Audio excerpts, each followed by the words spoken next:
proudly America's favorite sport on WHBQ television.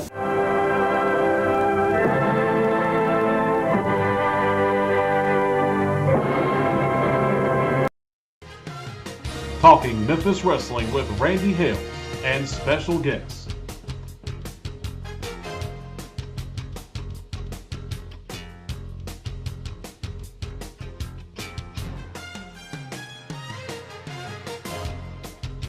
It's a big show. It's a really big show. Talking Memphis Wrestling throughout the show. We have a show running thread, and that thread, we have a graphic to back it up right now, is we are going to take a look at Macho Man Randy Savage, his debut, his career, leading up to the Loser Leave Town match in Memphis, Tennessee. A great subject, a fantastic subject, as we were talking about Randy Macho Man Savage, one of the all-time greats, a WWE Hall of Famer, just a fantastic, unbelievable, great wrestling talent, and there is absolutely no doubt about that in the world, and we can't wait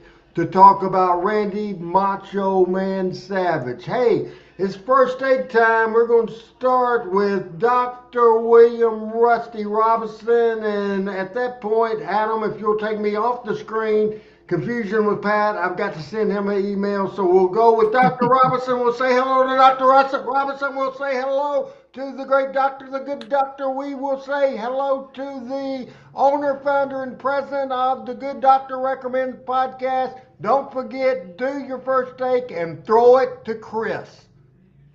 Got it. All right. The first take tonight from beautiful Orange Beach, Alabama, where we're back in the studio, is that for the two-lane green wave, it is so bright on this side of the street right now, you have to wear shades after Tulane has gone 3-0, beating two Power 5 teams. So we've been real excited about it. We were there this past Saturday and had a great time. From the wrestling side of things, my first take is that Randy Savage is one of my all-time favorite wrestlers. I can remember seeing him as far back as, I guess, the late 70s in his father's promotion, in Kentucky and Middle Tennessee. And then when he came to Memphis in the early 80s, I guess, to work with Jerry Lawler and the Jarrett promotion. And I always thought, even then, I knew this guy is going to be one of the best ever. When I pick out my Mount Rushmore of wrestlers, Randy is either fourth or fifth. I go back and forth on that. My top three would be Jerry Lawler, Ric Flair, Terry Funk, and then my fourth one for the Mount Rushmore is either Randy Macho Man Savage or American Dream Dusty Rhodes. And I go back and forth on those two, but I would go either way. I would certainly take Randy Savage as one of the greatest of all time, one of the most exciting, certainly, one of the most unique. I mean, his approach to it was just, out of this world at the time. You just knew Randy was really that intense. It was for real with Randy. But anyway, I'm doing good.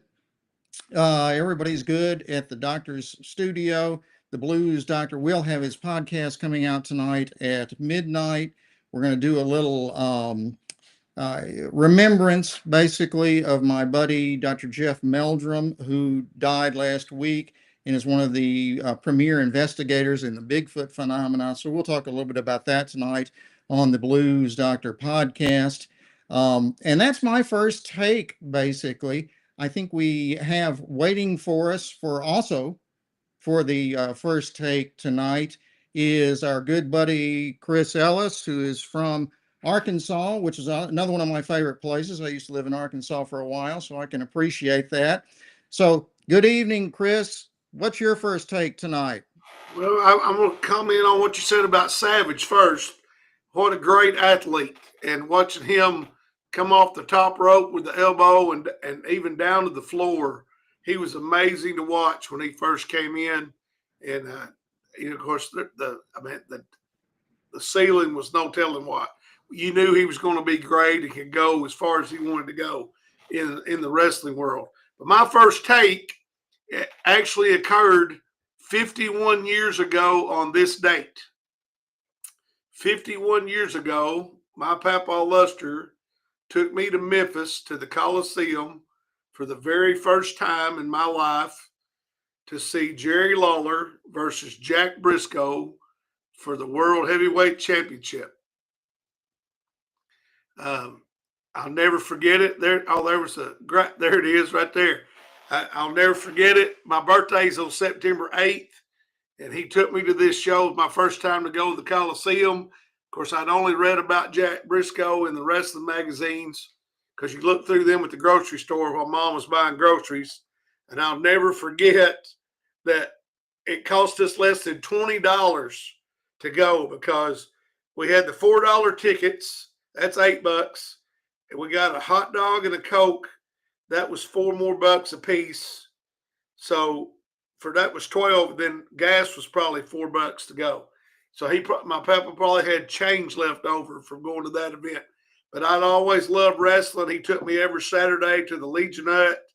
And then I got to go to the Coliseum that Monday. And man, I was so fired up. And that I was hooked for life at 8 years old after going to the Coliseum. All right, I thought I'd that's a fantastic story. And Adam, if you could put that great graphic up there again, and I will tell you the card on September the 16th, 1974. No, it's not just the battle of the century. No, it's not just the first Jerry Lawler, Jack Briscoe match, first time ever. But yes, it was Chris Ellis's first time for wrestling at the Mid-South Coliseum in Memphis, Tennessee on September 16th, 1974. The best money gate in the history of Memphis wrestling up to that time, 10,125 people. The opening match was George Gulas against Jim Lancaster. Robert Fuller beat Dennis Hall. Lou Thez against Don Green. I would have loved, that would be the second most match that I'd want to see there, except the Fargos, Roughouts, or Jackie Fargo and Tojo Yamamoto against the Bounty Hunters, Al Green and Phil Hickerson against Eddie Marlin and Tommy Gilbert, and for the NWA World title, Jack Briscoe against Jerry the King Lawler. Just a fantastic, fantastic night, Chris. I am jealous of the fact, Chris Ellis, right before we get Pat on, but I'm jealous of the fact that Chris Ellis was able to see that. I'm sure Rusty is just as mad as me, but that's a great little graphic that we showed right there to start talking Memphis wrestling. Well, it was great to get to be there, and you were right, Randy. The other thing I remember about that night is Don Green wrestled Lou Thez, and I had no idea. I mean, obviously, I'd never seen Lou Thez. Being a kid, you had heard about Lou Thez. Of course, I liked Don Green, and he lost to Lou Thez. And then that's the first night I ever remember seeing Phil Hickerson, who later became one of my favorite wrestlers. I always loved Phil Hickerson. But it was, I'd always loved it. And like I said, we went every Saturday to the Legion Hut. Then we go home and watch roller derby. RH, you can probably remember that. Absolutely. And then when I got to go to the Coliseum, oh my gosh, that was it. Like I was over the top. And then now we didn't get to go that often because it wasn't like it is now when we had the I-555 running over there. It was 2-lane road back in the day. So I was going to say, Chris, how long did it take you to get from where you are to the Coliseum, or where you were then to the Coliseum? In the old days, probably an hour and 45 minutes. And now you can make it about an hour, can't you, Randy? Hour and 10. Hour and 10, yeah. But back in the day, it was all 2-lane. Right. It took a while to get there. So, it was a big thrill, and it's a great memory for me to think about. It's 51 years ago. That's what's mind-boggling. Hard to believe. Yeah, you're old, Chris. You're old. Yeah, thanks, all right. This person on this screen. That's what's sick. Yeah. Hey, His home is in Alabama. They had a big victory as these two guys, all they've been talking about in the private chat when I was trying to get some work done, all I could see is Tulane football, this football, that football. But the man whose home's in Alabama, he's proud of Alabama. He spends most of his time in Alabama. I'm proud, I'm happy, I'm thrilled. The original co-host, the OG of this show, ladies and gentlemen, from Alabama, our man, Mr. Patrick.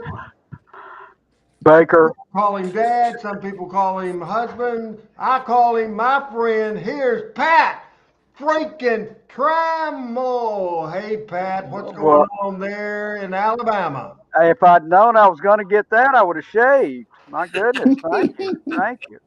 Well, it is football season for sure, but I guess my Crimson Tide's redeemed themselves a little bit, but we'll see how it goes. It is good to be with everybody. It's been a long week and a long day, but I'm glad to be among my wrestling family. And this is interesting. And Randy, I don't know if you saw this today. Somebody posted that picture of Lawler and Briscoe on Twitter. That's where I stole it from, Pat. What do you think? Let's Okay, just expose my Kentucky business. Wild Man guy. Okay. I didn't know we were going to talk about it, but Rusty was talking about his Mount Rushmore. It would be hard for me to keep Jack Briscoe out off of Mount Rushmore of mine. That guy True. was so good, so good. It's good to see everybody. It's interesting, and I feel like I've been cheated a little bit, but I've been able to pick it back up. The first time, I guess I saw Randy Savage in Georgia a little bit, and then, he kind of blew open in New York.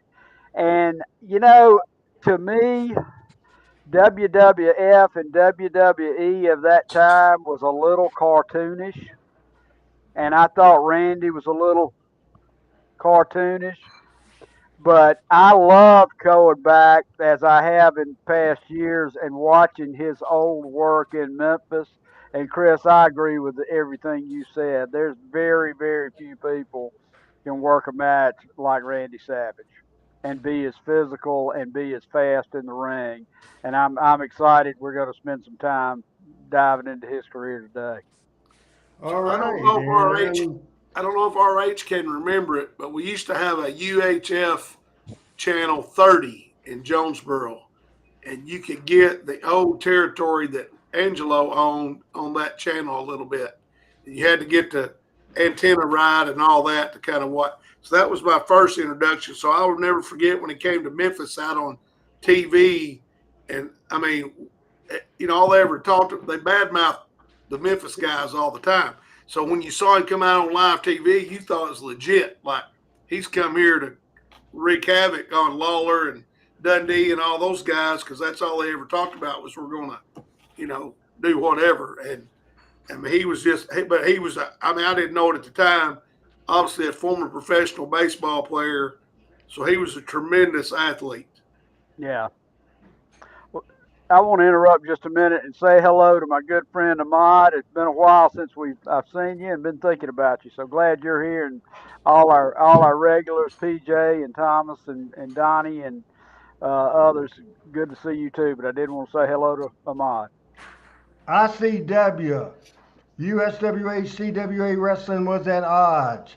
Outlaw promotion run by Angelo Lanny and Randy Poffo, big heated feud, guns pulled, all kind of stuff going on. It was a crazy, crazy matter that took place. But however, ICW going out of business.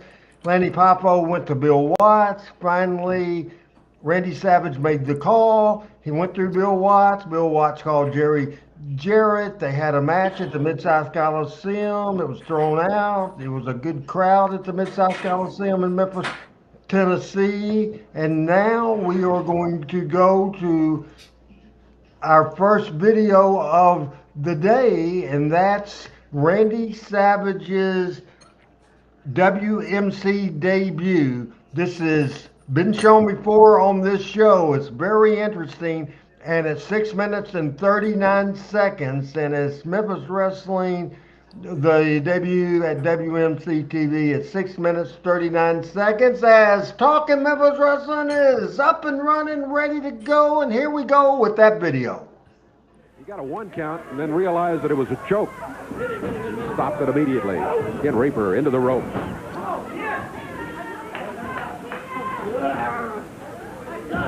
Draper body slam. What is A-Team? Big, powerful. They've got some moves. One of my too. favorite tag teams, Roger and Don. No matter what incarnation Ripper off the we're in. rope. Oh, look out. That hurt him, yep. Get the camera on me right now. Randy Savage.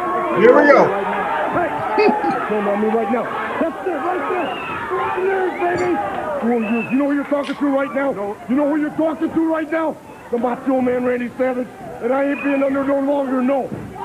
4 years, man. Where's Lawler? Get him out of here right now. Get him out of here right now. Get him out of here right now. You stand back. You stand back, man. Don't tell me nothing, man. Don't tell me nothing, man. Don't tell me nothing. I'm the world heavyweight champion. 4 years, 8 months, 13 days. Get the king out of here. Come on. Get the king out of here right now. Memphis TV, it was on my birthday, December the 10th, December the 10th, 1983. You're referring to the match that Savage debuted against Memphis Strong, 8,102 people on December the 5th, 1983. Lawler beat Savage by disqualification. The semifinal match was the Fabulous Ones against the Road Warriors. So a big card, Pat Trammell, on December the 5th. And here is the debut of Randy Savage. A-Team up there ends up with a win. A-Team has won. Match is ended. A-Team has won. You ain't never met nobody like me. You got that right. I want to Never met nobody like me. put it down. Hey, listen, we don't have to put up with you around here on that thing. Hey, let's take a break. Just go to a break. Take it right now. Oh man, he's so good. Boy, you could absolutely believe he was just nuts. He was crazy. He was, unpredictable. Absolutely unpredictable. Pat, I'm sure you've seen this before. I have. It's been a while. You're grinning ear to ear. I love it. What do you think, Chris? Oh, he's tremendous. And I remember seeing it the first time thinking this guy is nuts. That's what I was thinking in 1983. Yeah, I remember seeing it live on TV on that Saturday morning also. You know why?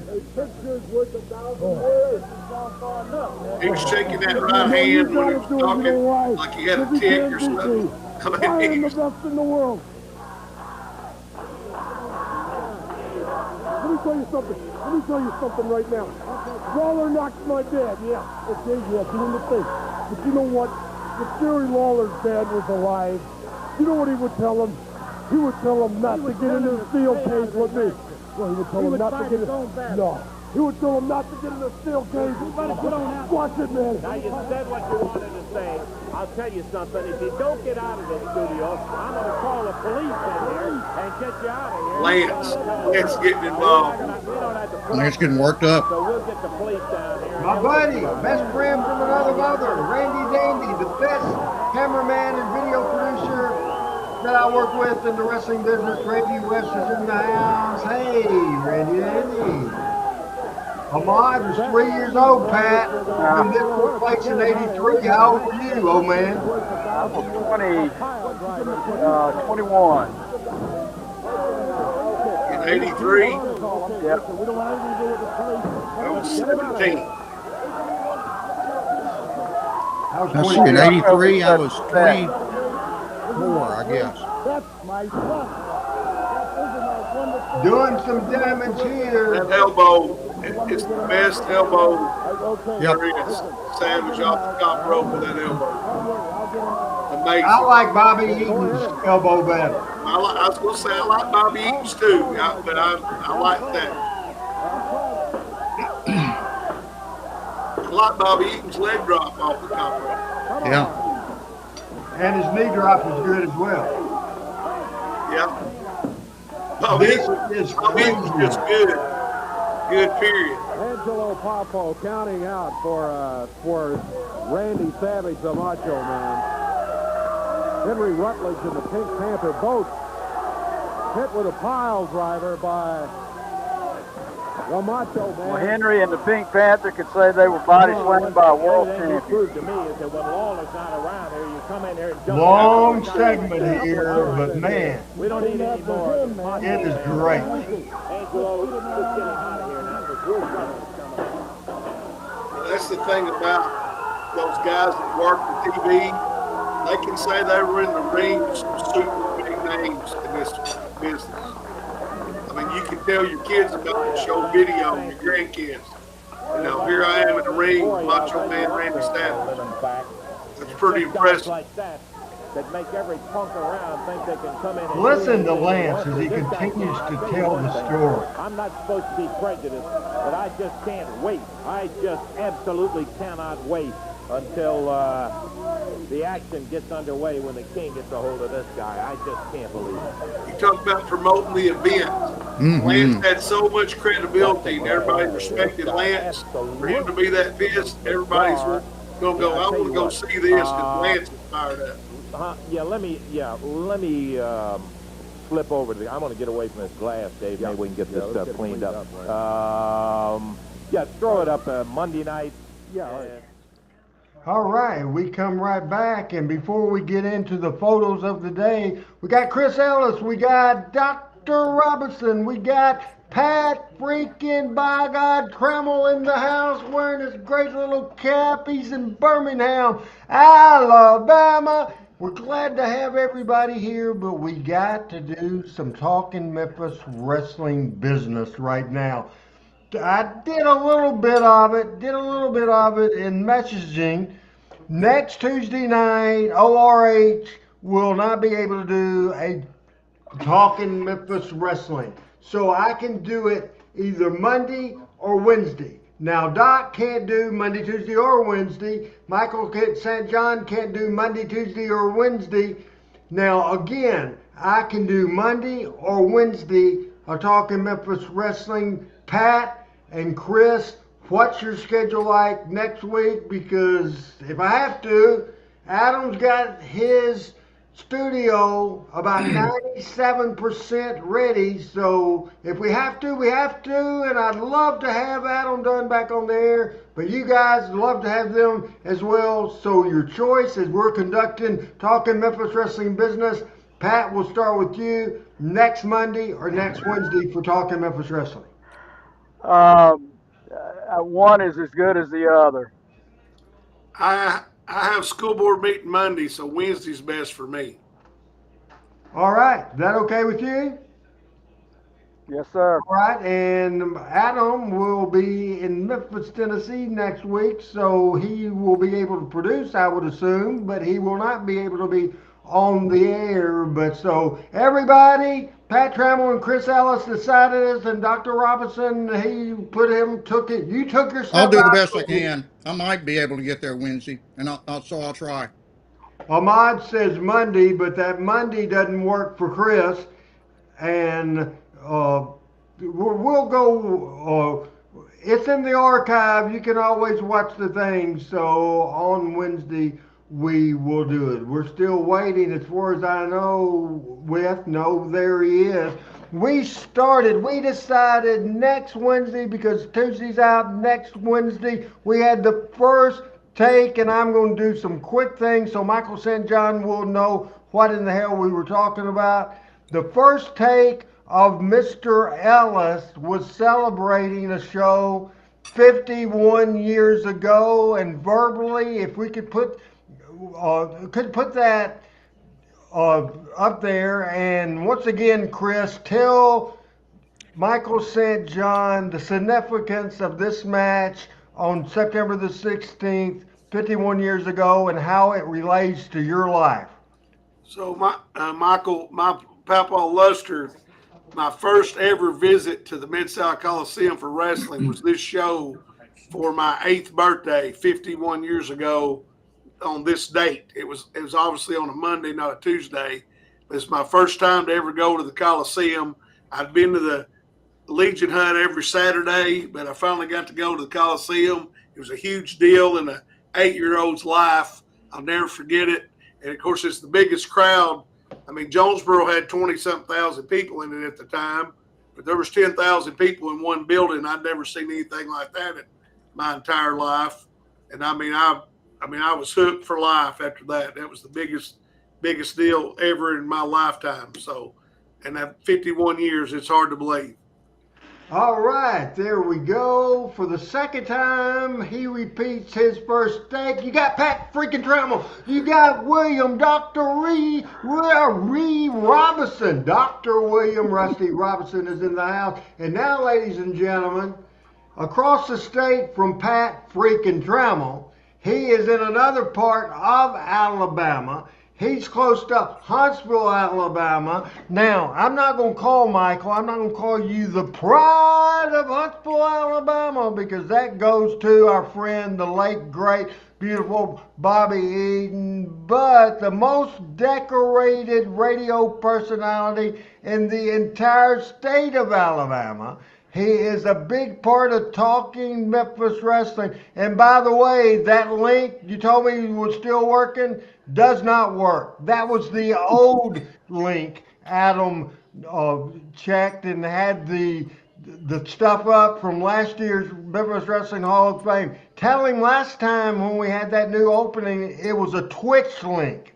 The opening was a Twitch link, and still we had to do an old link. But nonetheless, our good, close, personal friend, he's in Alabama as well, as I keep saying. First take time, Michael St. John. Hey guys, first take. Hi everybody. Hey, is the link working, Randy? Because Chad called me about a minute before I went on and said it should be working now. So, well, it wasn't working 5 minutes before. Adam can investigate that right now, and he'll write us a comment. But Adam, right before we went on the show, but it might have been 5 minutes, was not. We'll work on that. And the other thing that I want to tell you, Michael, is we already had a talk about it. It's been decided next week's Talking Memphis Wrestling will not be on Tuesday. It'll be on Wednesday. But you will be in Music City, USA country, right? absolutely. We're starting our project up there on moving our towers. Well, actually, we're not moving a tower. We're moving a couple of antennas, and project gets started on Wednesday. So looking forward to that. It's been a very eventful week since I last saw you. And, of course, Saturday was football crazy around these parts. I had Joshua from Friday night. He did the ball game with me, stayed in the press box with me Friday night, and stayed right on up until Sunday morning. And we watched a lot of football. It's really funny to watch a 6-year-old starting to understand the game and get what a turnover is and what an interception is and what it takes to get a first down. He's starting to learn that. But the big news I have, and this is regarding him, is last night he became the first 6-year-old this year to join a group here called Arab Youth Wrestling. Hey, and now on the he's doing the wrestling theme thing, and I've ordered him a mask, and I got a chain that I found back in the garage from a long time ago, and I told him that this weekend, if he came over to watch football, I showed him how to throw the fire like Jerry Lawler. Hey, you're corrupting him already. That's your job. Amen. That's my job. So anyway, I told his mother and I told his dad, I said, it's really going to be funny the first match when he gets down and he slips the guy into the figure four, because he knows how to set the figure four. So, we're looking for some high comedy of Joshua wrestling. But anyway, that's the big news from here. What else do you have going on? I'm sure you have other stuff going on. You always have stuff going on. You already told us about Joshua. You told us about the radio business, certainly in the wrestling business. You've been watching any wrestling lately? The only thing I can tell you is controversial decision, Michael, that WrestleMania 2027 is leaving the United States for the first time ever, and it's going to Saudi Arabia. Your thoughts on that, Michael, and we'll get thoughts from the rest of the panel. Well, let's unpack this a little bit. It's the World Wrestling Federation, and they are now, of course, they're publicly traded. They are now owned by somebody bigger and better than what they were, that on the world scope, most definitely. So for them, this is, I think, long overdue to come out of the country. I'll be honest with you, and I know it is a big boom. You know, Nashville is building a brand new dome stadium next to another stadium that they've only been in 25 years.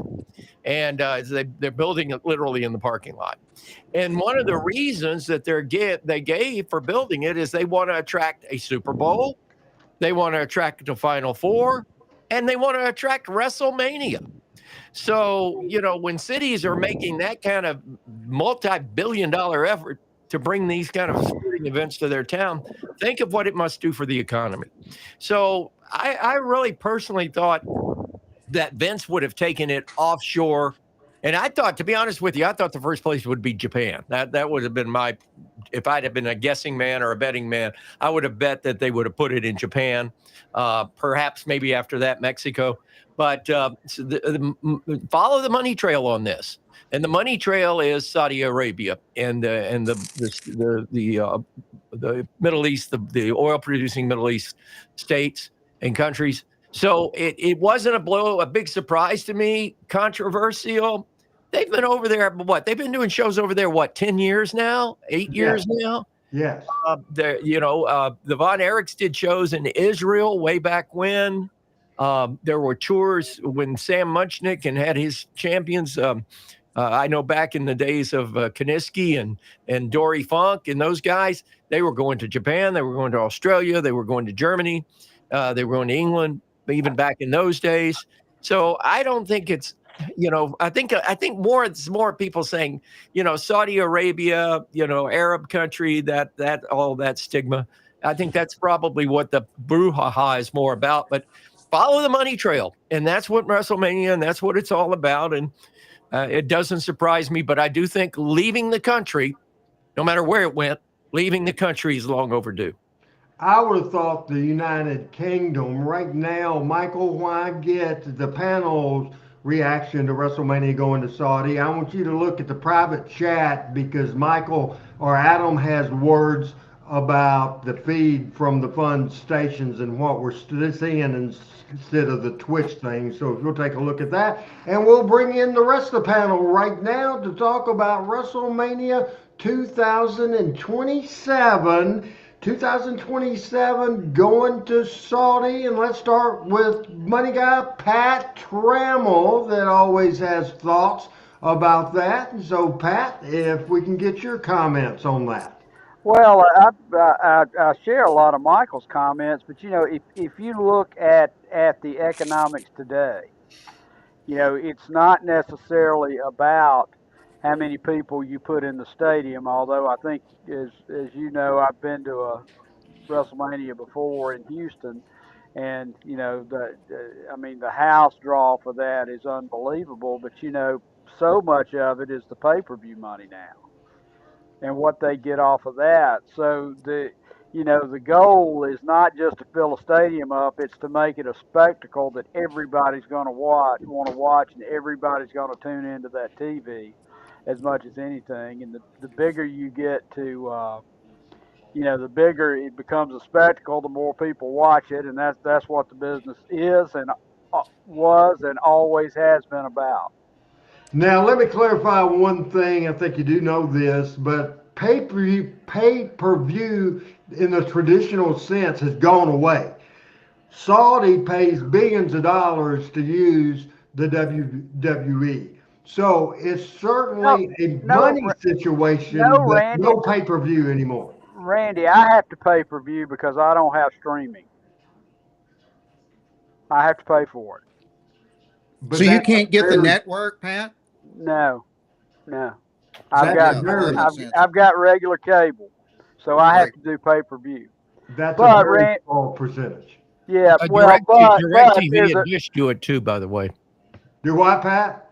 there's a revenue share on how many people are watching it, even with the streaming services. Argue with me then.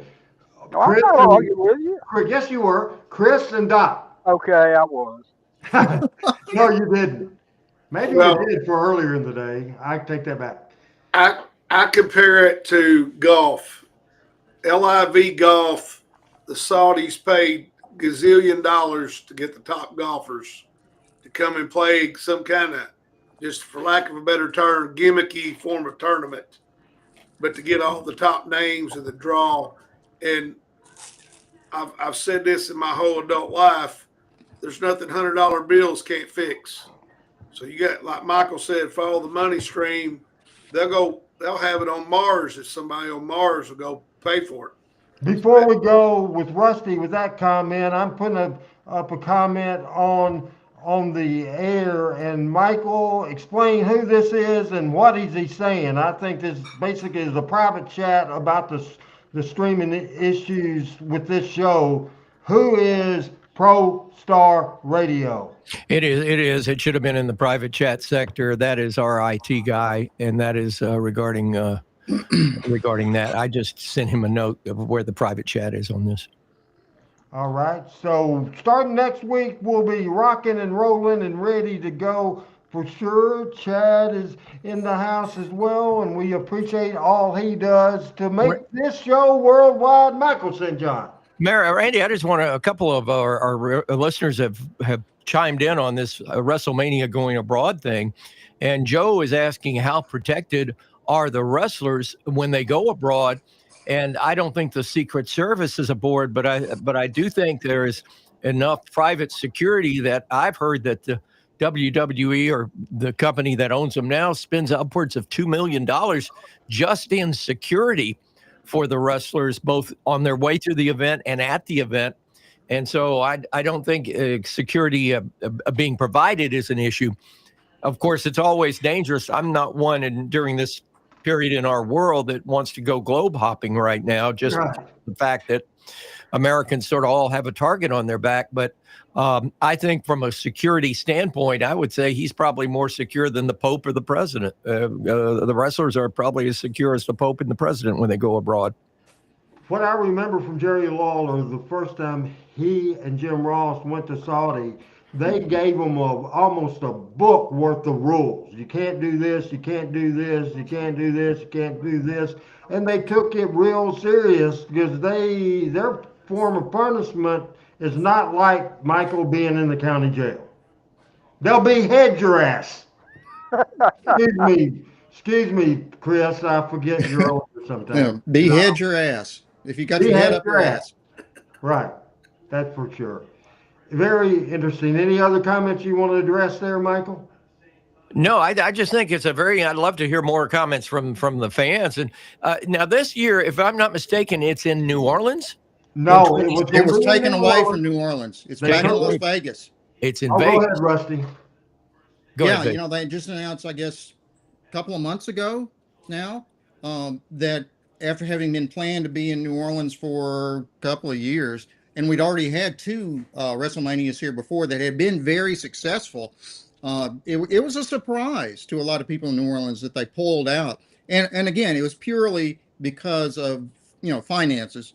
They made so much money apparently in Las Vegas last year that they figured, New Orleans just couldn't come close. And I'm sure that's probably true, which is also why I was not particularly surprised that they went out of the country, or they put WrestleMania out of the country for that year.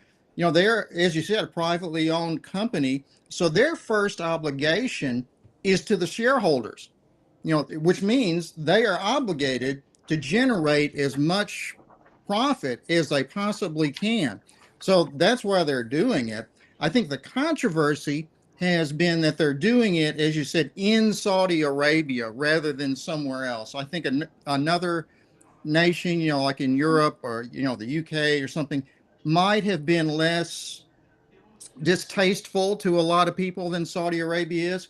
I listened to Jim Cornette's podcast on this topic a day or two ago, and he said that the Saudis guaranteed the WWE $100 million just up front for WrestleMania this year, on top of what however much they generate once they get there. So, like I said, I guess I'm not surprised. It seems like Saudi Arabia maybe is trying to buy their way out of their bad moral, Publicity. Yeah, Well, publicity. So I guess they are. So well, and I'm a horse racing fan. My wife is very big into it, and they have been the big player in horse racing this entire century. I mean, the guy that owns the only Triple Crown winner in the 21st century was the Saudi prince. Nice guy, by the way. But I mean, they westernize, even though they're an Arab country or a Muslim-based country.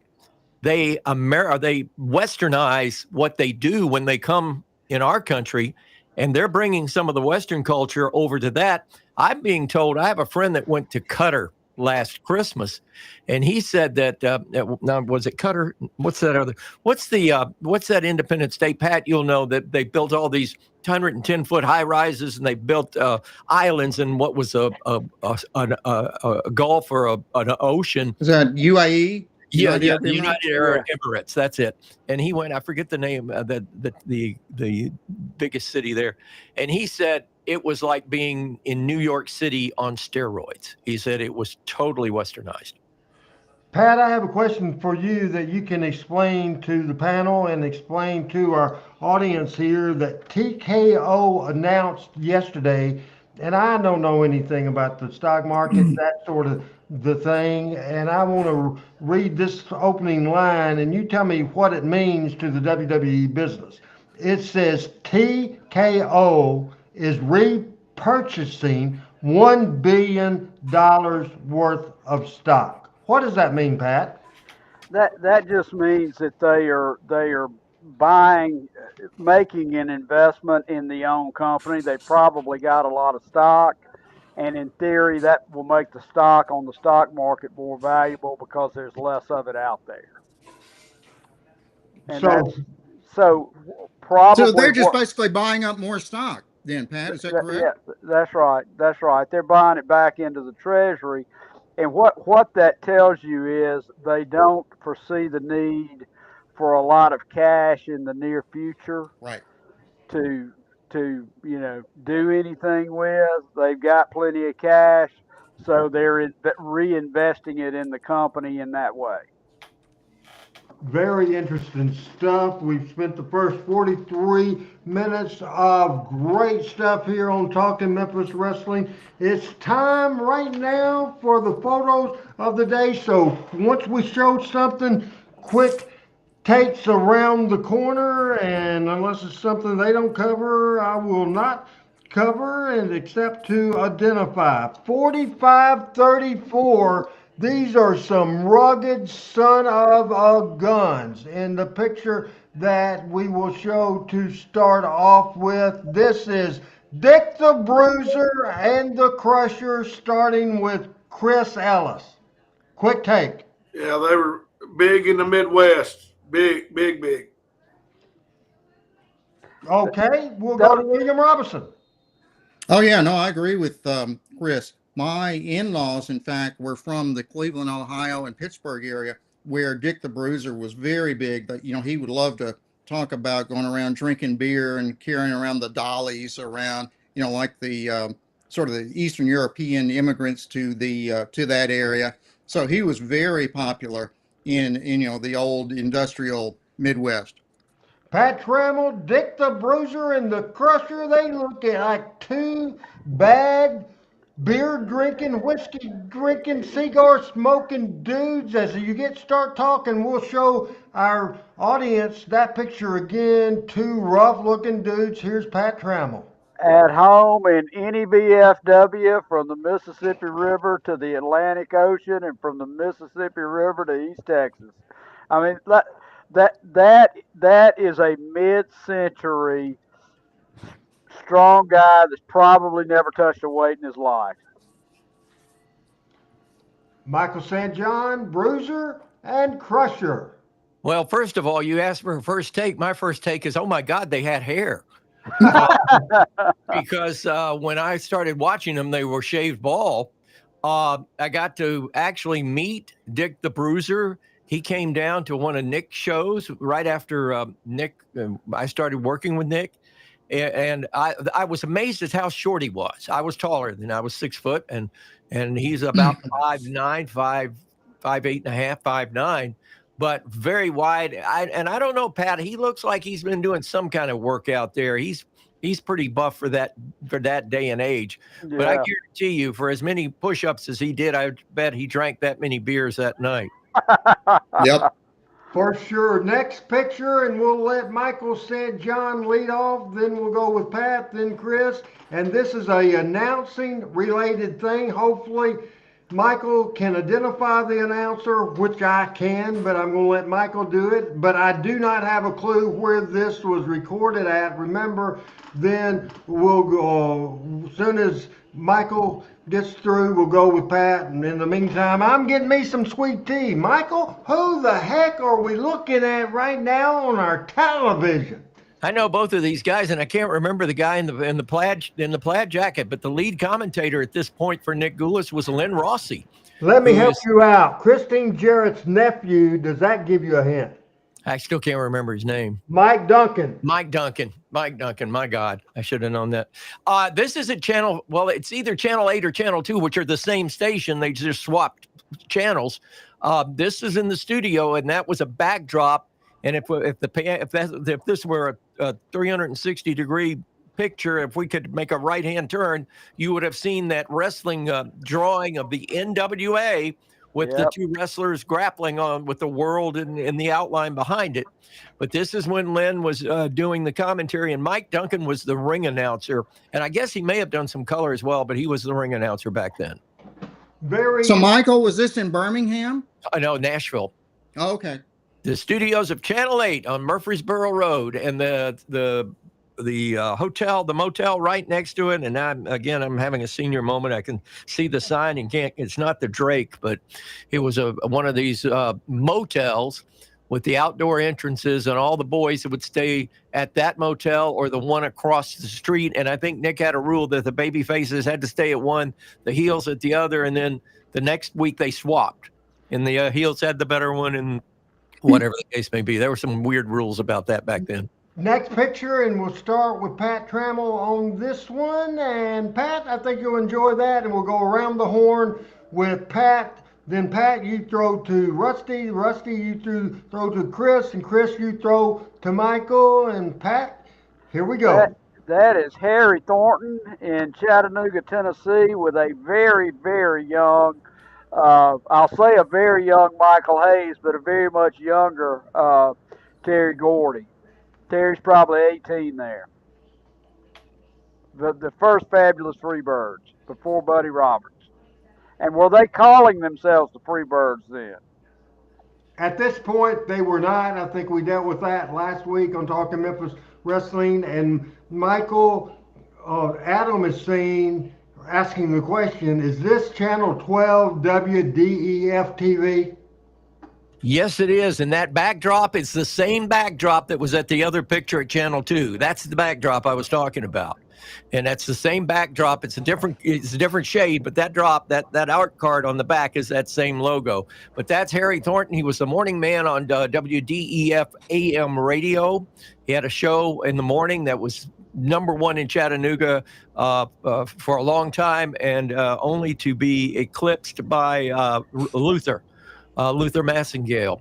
But Harry was a very popular, and you can see he hasn't lifted any weights in his life either. But, and I'm sure that coat he bought new probably somewhere around 1947 or 48, and he still wore it on TV. You know what I love about this picture with Michael and Terry? They've got the winged belts on. The NWA, at one point, the NWA World Tag Team Championship belt mimicked the belt that Harley Race had, and before him, Dory Funk had, and before that, Gene Kiniski had. The original NWA, 16 pounds of gold. So they mimicked those belts, and those are actually the NWA World Heavyweight Championship belts back then. All right, as we're just quick thoughts from Chris first, then Dr. Robinson. Well, I was always a big fan of the Freebirds. They were very young getting started. Of course, they accelerated quickly to the top. And then I've seen a lot of Harry Thornton on video, and I guess I had to grow up in Chattanooga to have a greater appreciation for him because I didn't think he was that good. How about you, Doc? You know, we talked a lot about the Freebirds, Gordy and Hayes, last week in their debut in Memphis, and they were, in fact, calling themselves the Freebirds then. So I would assume that this picture precedes the time when they came to Memphis, because apparently they weren't calling themselves Freebirds at that point, even though they had the same, look, same everything. And I was surprised at those title belts. So, Michael, you said that's the NWA World Tag Title belts? Right, and they were mimicking made just like the NWA World Heavyweight Championship belts. Wow. Chris, you have anything to say about the Freebirds? No, I said earlier, I just said I'm a big fan of theirs. They started young and reached the top quickly because Michael could really talk, and Bam Bam was a great worker until he had his health issue. If I may add something just real quick here, the Freebirds, this is about 78, maybe late 77, early 78, and this was when they were working for Nick before we saw him in Memphis last week. Very right. good. We figured out the Memphis debut was February 79. Yeah, this predates that. And then they went to Watts, and then they came to Georgia Championship. And then the rest is history. I'll tell you, when they came to Georgia, it was something totally different than I had ever seen. I'd never seen a tag team like that. Totally unique. Richard is asking how we're doing. Everybody give us a thumb up. Thumbs up, everybody. Thumbs up, everybody. We're doing real good. Next picture, I will handle that one. The next picture coming up right now as it's 45-40. 45-40 is the next picture, and that's Jerry Lawler hitting the fabulous Jackie Fargo. That's his tag team partner, Jim White, holding him there. A great picture. And we'll go with the next picture, 45-41. We'll start with Pat. Identifying these four dudes. If you'd swap the middle two, I'd say we'd go from worst to best, left to right. You got the fabulous George Fagoulis on the far left there, with Tojo, Jerry Jarrett, and the fabulous one, Jackie Fargo. And I love that. That's the Fargo hairstyle I loved. Michael? This is a Hall of Fame photo from, and Mike again. Shields, I would think, or would it be from the guy in Gallatin? What's his name again? Oh God, thank you. I'm not having a good day memory-wise today. The guy that wrote all the books. Gosh, okay, it'll come to me. George Lewis, of course, was being pushed at this point in time, and George never became as proficient in the ring. But the other three, Scott Teal. Thanks, Adam. Scott Teal, yes. That could be three faces on the Mount Rushmore of Southern wrestling. The three on the right, without a doubt.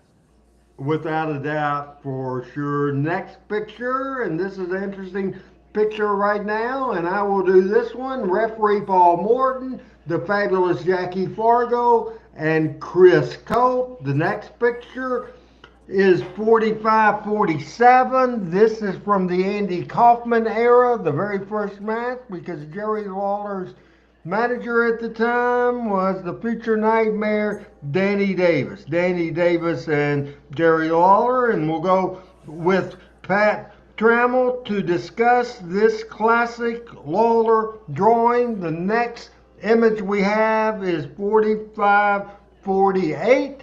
45-48. And Pat, is this not tremendous? We'll go Pat, Chris, Doc, then Michael. Pat, this is wonderful. That I've never seen that before.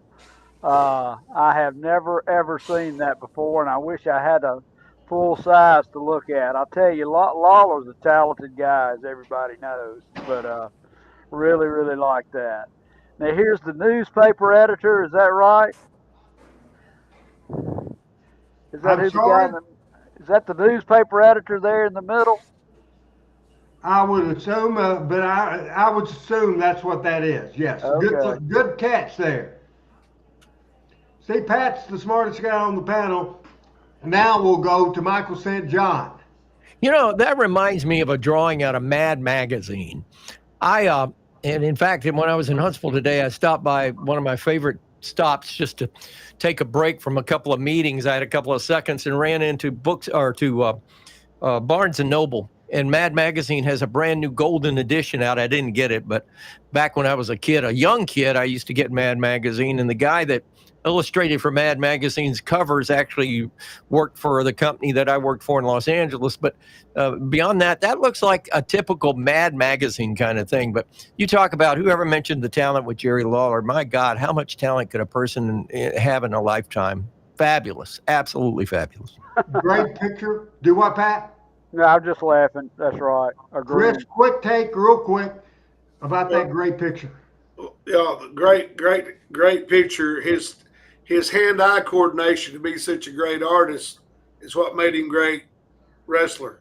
His punches, because he could control his hands and eyes so well. His eyes controlled his coordination so well with his hands through his artistic work is what gave him that great skill.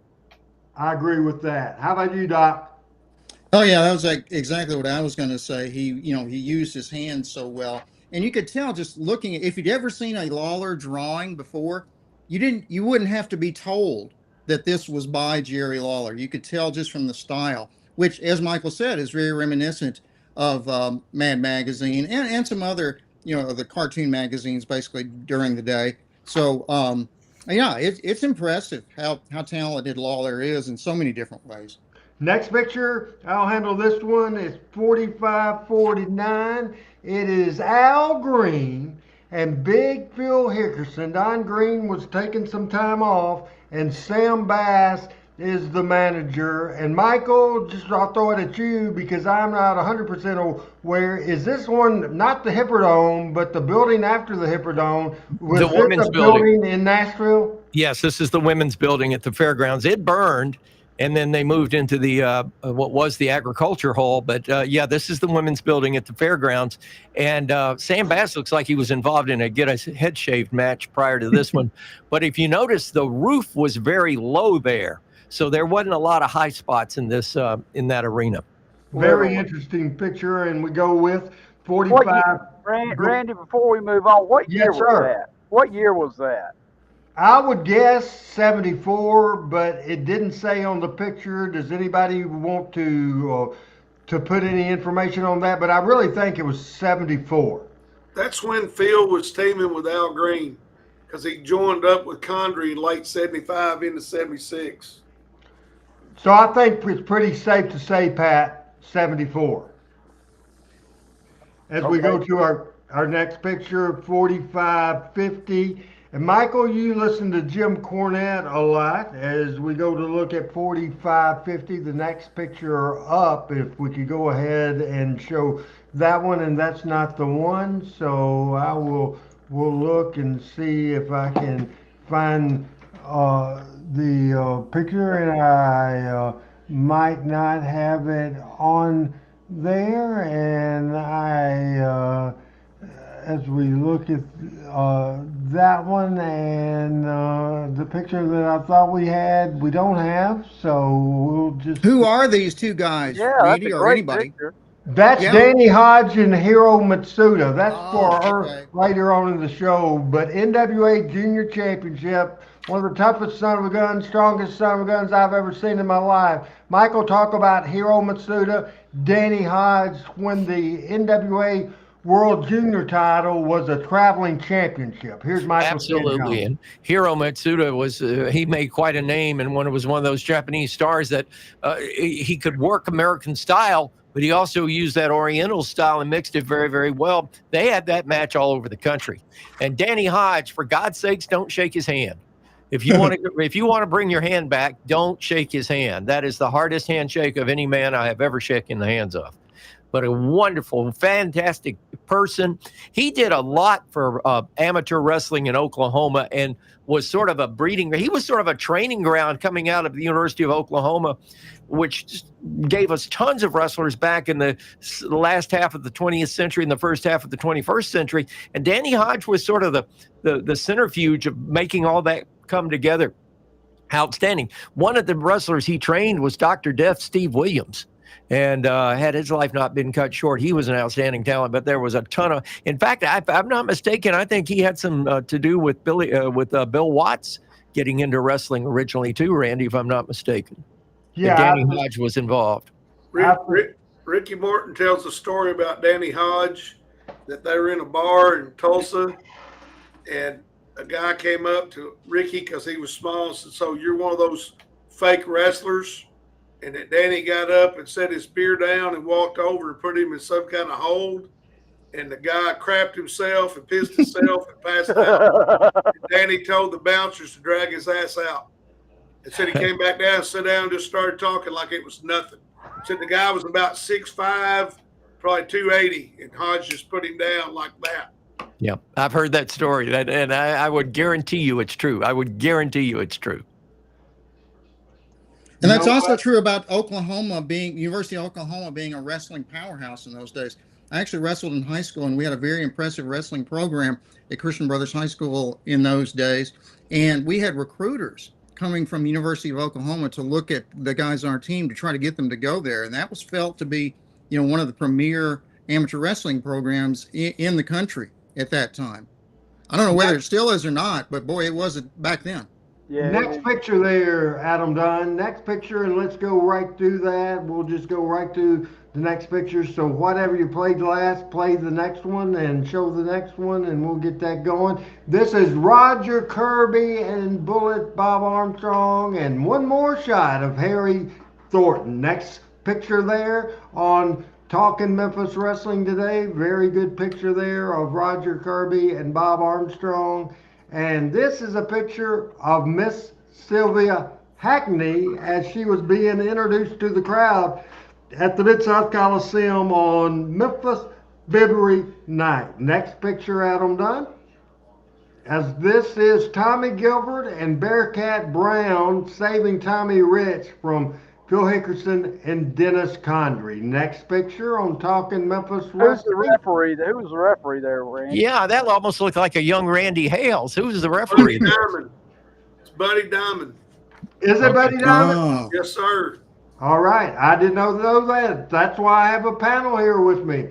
That is a great thought. If there's any more pictures we hadn't seen, Adam, go ahead and put that up there. And we, of course, this is Danny Hodge and Hiro Masuda that became a partner in Eddie Graham's Championship Wrestling from Florida. This one, Michael, I'll let you introduce this if you know. Henning and Race, one of the greatest tag teams to ever come out of the Midwest. Of course, Vern Gagne made a ton of money off of them later in life, but they really started out in Kansas City and St. Louis in the midsection of the country for Bob Gunkel and for Sam Munchnick. But look how young, handsome Harley Race was there. Yeah, that was handsome Harley Race then. Exactly, and then Larry Henning was the father of Mr. Perfect. And so, I mean, what a great combination. I never met Larry Henning, but I did meet Harley and worked with Harley a couple of times. And you guys know he's one of my true heroes in this business. Great wrestler on God's green earth. Absolutely. Great picture. We are going to, as we're an hour and 5 minutes in and a lot more to go, but we're going to reset the show. And Adam, as a test here, I want us to go ahead and play the Fun Radio Open for Talking Memphis Wrestling as we're rolling through this. And we'll be back with great video from Randy Savage on Talking Memphis Wrestling.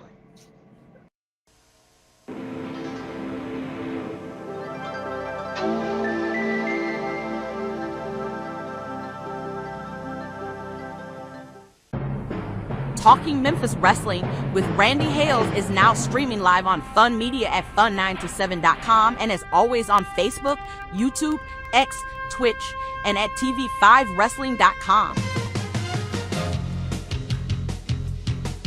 Talking Memphis Wrestling with Randy Hales and special guests.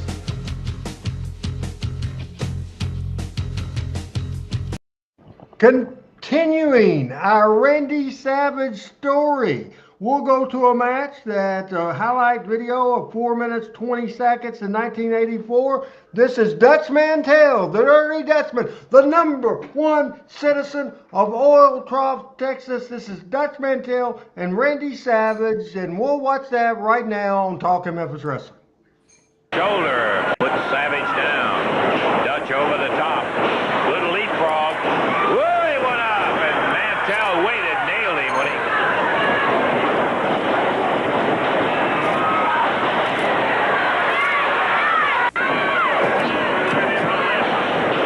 Pops that right hand. Watch out. Macho Man on the top turnbuckle. Drops down with both hands right on the neck. Have you seen any of Savage and Dutch before? Big clothesline. I've seen a bit of it, yeah. They had great chemistry. They were great. Yeah, you could tell that 30 seconds into this. Listen to the crowd, peoples. Mantell fighting his way back. Dutch Mantell going with that atomic knee.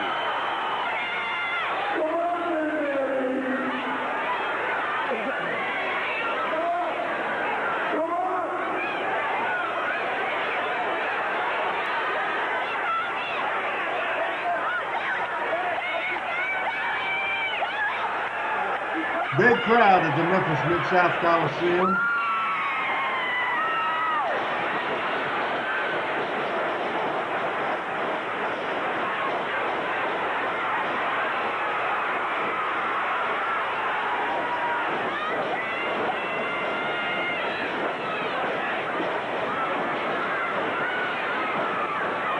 Randy, is this from the 70s, like 70s? This was before the split, right? No, this was early 80s. Oh, early 80s. Because this is so reminiscent. Randy Savage and Dutch came to Nick's territory at the same time, and they went at it this way for over a year. And Nick made tons of money on those two. Favorite Western hat. It's over a cowboy hat, and the people going Macho crazy. Man Randy Savage, Mid-American Heavyweight Champions. Attention, Dutch Mantell. Well, you got it. You can thank me all you want for not having your head in the hat when I smashed it. Yeah, smashed your hat, Dutch Mantell. But it ain't gonna make any difference, Dutch Mantell, because you're in the danger zone now, yeah. You mess with the Macho Man, and that's different from messing with anybody else, Dutch Mantell. You obviously don't know me. You obviously don't have the certain respect that you should have for the Macho Man Randy Savage. Well, I'm going to teach you that respect, yeah. You're in the danger zone, Dutch Mantell. No time limit, no disqualification. Mid-American Heavyweight Championship belt on the line. Yeah, and that's what makes me pick. Dutch Mantell, you're in the danger zone. Monday night at Memphis, Tennessee. Gonna teach you some R-E-S-P-E-C-T. Respect for the Macho Man. Savage, this week we got a no time limit, no disqualification match, because that's the only way you won it last week. And I don't take Adam, kindly you asked this to people question. messing with my equipment or my property. That's Randy West's exactly what initial you did. setup. Now, Later this is a on, hat it I've had for became several more years right here, and I wear it on sophisticated, but occasion. that's where But Randy you showed West a total lack worked of back in the respect, day. Savage, when you stomped it right in the mat. I And remember I'm that. going to say one thing. Since you've laid your filthy, stinking hands and foot on it, I'll never wear this hat again, baby. That hat will go in the garbage can because I'm not going to touch it.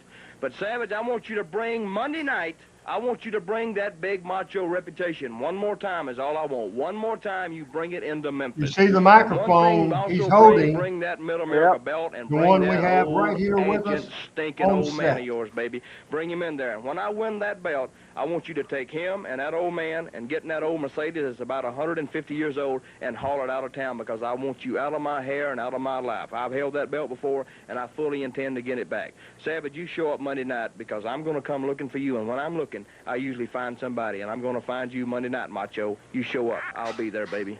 Well, I don't think it Todd, comes as any Todd is surprise saying when where I tell you Angelo that and Dutch Randy Mantel has a always a habit of package doing deal what in he Memphis says with he's going to Randy, do, and and that's going that to was be the interesting to agreement see. to come in, and Jerry Jarrett felt that the whole family would be feel more comfortable, and Jerry wanted to welcome the carpet, and Savage was great to do business with. We'll start with Chris Ellis, and that was some great stuff with Dutch Mantel. Dutch doesn't get the credit he does on this show, but overall he doesn't get the credit. He was brilliant to this business. He could work like a son of a gun. He could talk. He could do everything. Dutch Mantel was a great talent, Chris Ellis. No doubt. Believability. Dutch had believability. When he said, he said what he meant what he said. And of course, watching Savage as part of that interview, his intensity and the way he would elevate his voice and make it more gravelly, and he just had that wild craziness. And they looked like they were beating the hell out of each other. I mean, that's what they look like, and that's what the people wanted to see, and that's what Memphis wrestling was a fight. It wasn't all this, high flying stuff. It was a fight. Hey, Doc, any thoughts on Dutch Mantel and Randy Savage? Yeah, watching the actual in-ring time reminded me that as good an athlete as Randy Savage was, Dutch was not far behind. He was keeping up move for move with Savage in that. And, even though he was not known, I guess, as being a great amateur, Dutch had been, I believe, in the Marine Corps or in the military somewhere before, coming to Memphis to be a wrestler. But he was keeping up pretty much with Savage. So that was a great match. Pat, after hearing Chris and Rusty talk, any more stuff to say about that? Just great piece of business on Dutch Mantel. Well, I'll tell you what, and I think because so many people homesteaded in Memphis, and obviously Dutch was, I would say, almost homesteaded, but certainly, one of the reasons that Lawler and Dundee had such great matches is because they were in the ring together so long. And but Dutch and Savage, I'm gonna go find some other stuff because that was great in ring work. It really was. Excellent. And we left Michael St. John to sum up the feud between Dutch Mantel and Randy Savage. Started in the Nick Goulas area, and then they got right back at it there in Memphis in 83, 84. That video, Michael, was from 84. Your thoughts on Talking Memphis Wrestling? That's sort of a love-hate relationship because once I got to know both of them, they really respected each other and really worked well with each other. But there was sort of a professional jealousy there too. And I always wondered why Dutch didn't go as far as Randy did, because Dutch had all the same credentials. He had he could work like a son of a gun. He could talk like a son of a gun and had the look. And I think it was more Dutch wanting to stay more grounded and closer to home. I think, and I'm not saying that because I've talked to Dutch about it, but I always wondered in my mind why Dutch did not achieve the high accolades and the national and worldwide prominence that Randy Savage did. The second thing I want to make note of is that Randy Poffo's dad, Angelo Poffo, in my opinion, and getting to know him and actually doing some announcing work for ICW back in the day and so forth, I thought Angelo Poffo was a he's a brilliant guy. He graduated from, I think, Duquesne University, but he was a brilliant guy, but he had a business mind. And that's why he had the respect of Nick Goulas. He had the respect of Jerry Jarrett. He had the respect of any promoter that went in.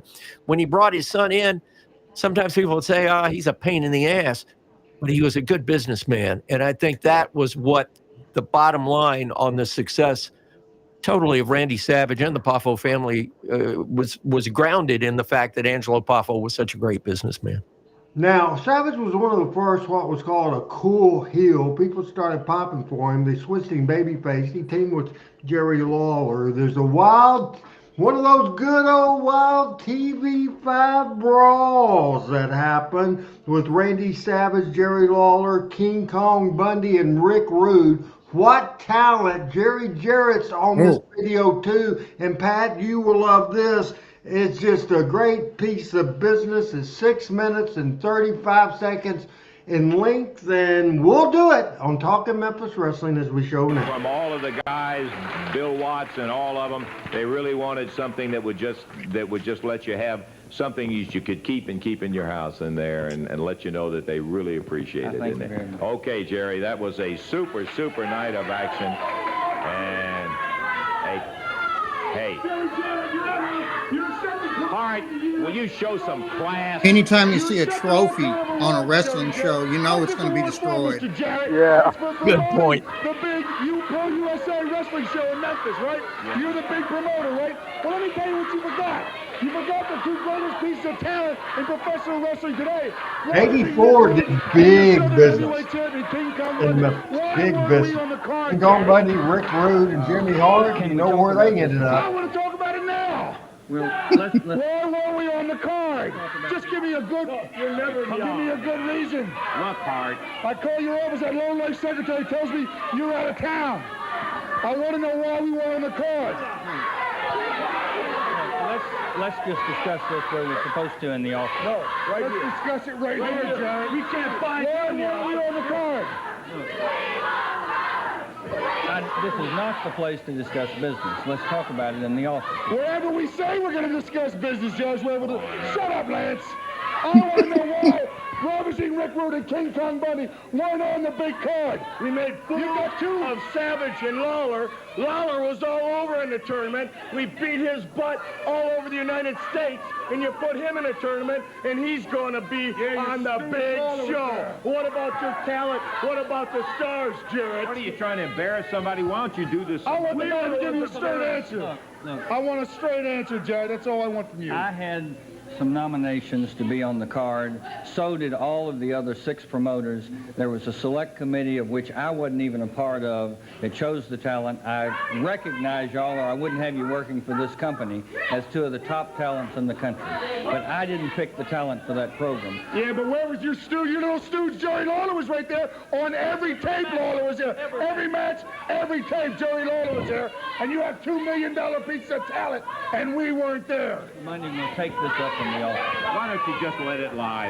Hey, Listen. we'll take it up right here, Jared. Come on. People know what's going on here. Why Jerry Lawler over here? Jerry Lawler. Yeah, BLLB in the chat. Boy, I was going to comment the same thing. Rick Rude had that tremendous body. Jerry Lawler. When you got a 450-pound brick house and a 240-pound brick house, you can do whatever you want. No, I don't know. I don't disagree with him. You don't walk away on King Kong Bundy and Ravishing Rick Rude.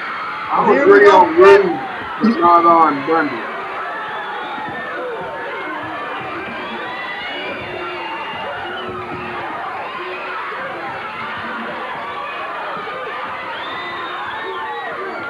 What made this work, guys, this is a real fight. Absolutely. It's unpredictable. It's crazy. Jerry's gonna get his damn trophy. Yeah, Jerry's taking his trophy.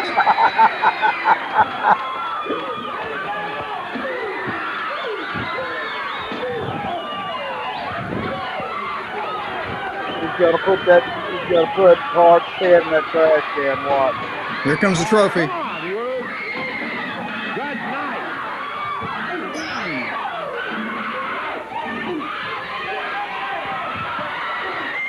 Listen to the reaction of the people, Chris.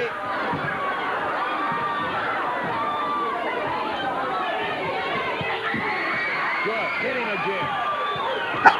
Wait, said Jerry hit him again. Talking about Hart. Yeah, talk about Jimmy Hart.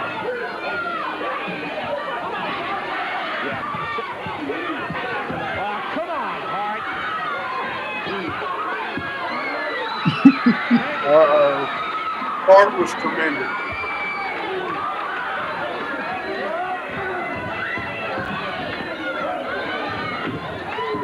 Hart, get these guys out of here, will you?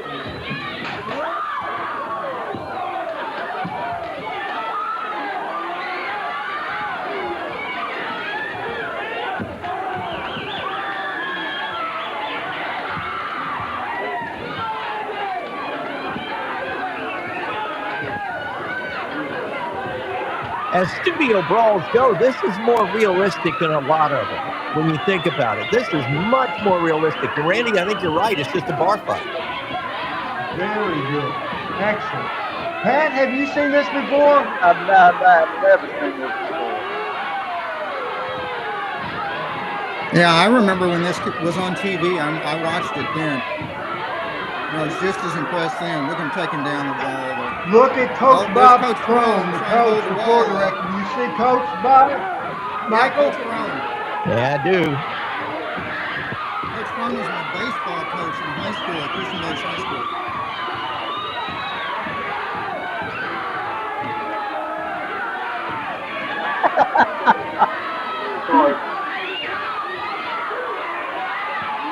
There's been a lot of great studio brawls. This, because of its length and its believability, is one of the better ones, guys. Michael? Totally agree. And everything's believable about it. Everything. Now Lance trying to get it at heart. This is really good.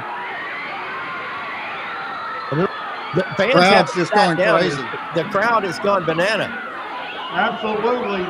Absolutely. There's Tojo. And the people, the reaction for it sustained as Dutch comes out, period of time, this is amazing. I've watched it before, Pat, obviously maybe 100 times.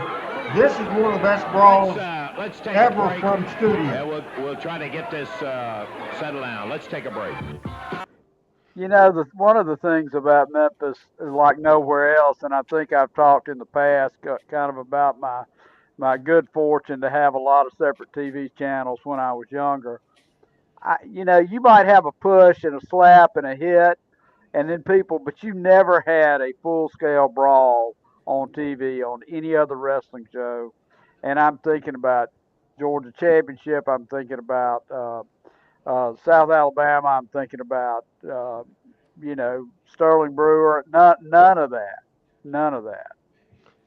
Todd Alexander asked, could studio wrestling ever get over like that? Again, I know like the Channel 5 studio, they took the wrestling studio out. There's not a place to do it. Also, it's like Fort Knox at Channel 5. And I don't know the TV stations in Alabama, Michael.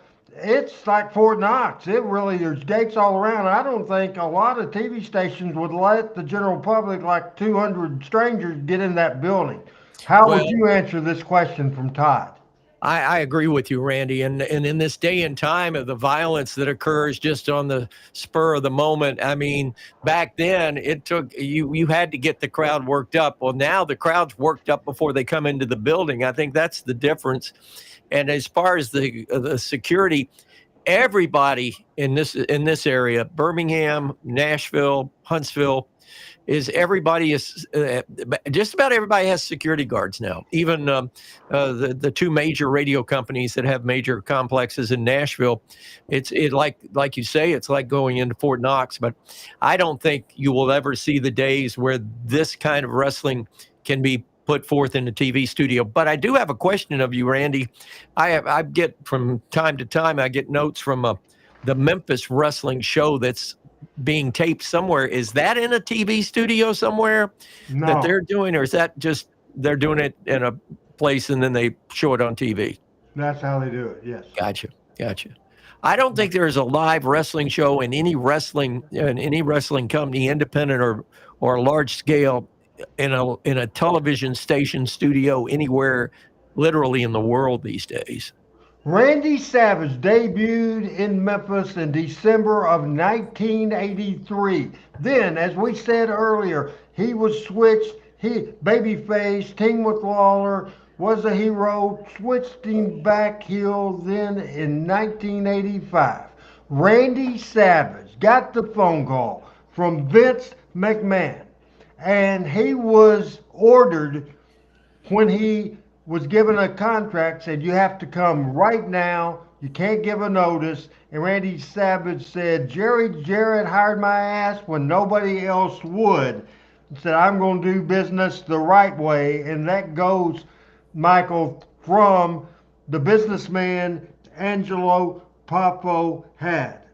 On this card, on June the 3rd, 1985, 9,000 people with Tom Ernesto officially the booker, but the person booking was Jerry Jarrett. The opening match was Adrian Street against Brad Batten, Billy Travis and Ron Sexton against Speedy Talltree and his partner, the Mexican Angel against Mark Batten, J.R. Hogg against Jay Youngblood, Jerry Oski against Lanny Popo, Southern Tag Team Championship, Coco Ware and Norvell Austin, the Pretty Young Things against Tojo Yamamoto and Jerry Jarrett. That went 21 minutes. Then the Fabulous Ones against Bad Leroy Brown, Kareem Muhammad, and Bruiser Brody. That just went 2 minutes and 14 seconds. A cage match with Tux Newman against Jackie Fargo, 3 minutes and 14 seconds. And in a loser leave town match, as Savage was leaving to go to New York, Randy Savage against Jerry Lawler. We have about 22 minutes of it, but it was a 30-minute and 22-second match. But real quick thoughts as we lead up to that loser leave town match, guys. The run of Randy Savage went from December of '83 to June the 3rd of 1985, and it was very memorable. We'll start with Pat. That's a great. Who is Tux Newman? I never heard of it. His name was Scott Walton. He was one of the promoters and publicity guys for the Los Angeles Mike LaBelle Wrestling Group. And you should look it up on YouTube. He was here because he was friends with Tom Renesto. He was here for about 3 months. Okay. Oh boy, I thought it was longer than that, Randy. I remembered Tux Newman pretty well as a manager in Memphis on local TV. I guess he didn't make it over to many of the other cities in the promotion, though.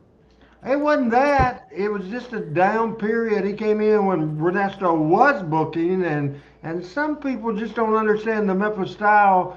So even though Tom had tremendous back history and good history of big business, he really didn't understand the Memphis style. What did you think about Randy Savage in Memphis, Chris Ellis?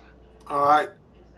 I guess it went so well and it was so hot that I didn't realize it was a year and a half because it didn't seem that long. Because it didn't seem like he was there very long. But he was so good. I mean, I'm not surprised at all that Vince took him.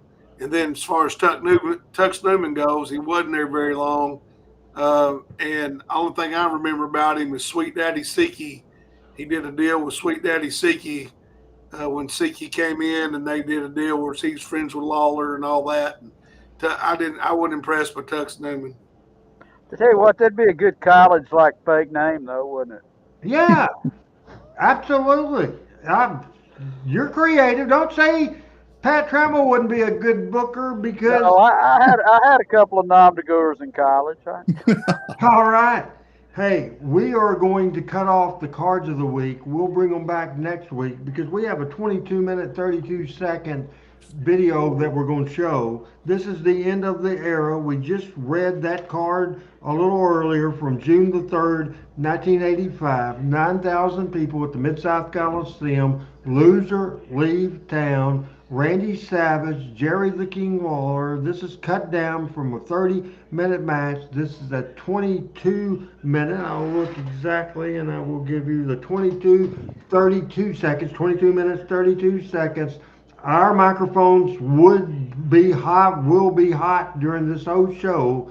What a hell of a way to finish up our Randy Savage, Jerry Lawler feud in Memphis Wrestling to the final match they had up to that point before Savage became a worldwide star. It's Randy Savage. We watched him.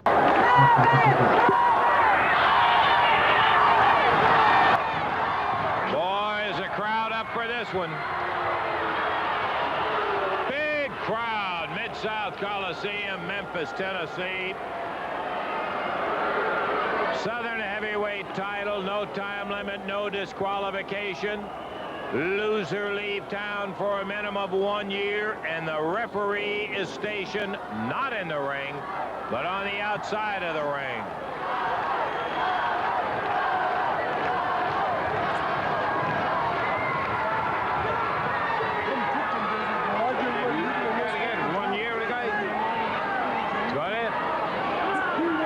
Who's that handsome guy sitting next to Randy Lance? Savage over making comments.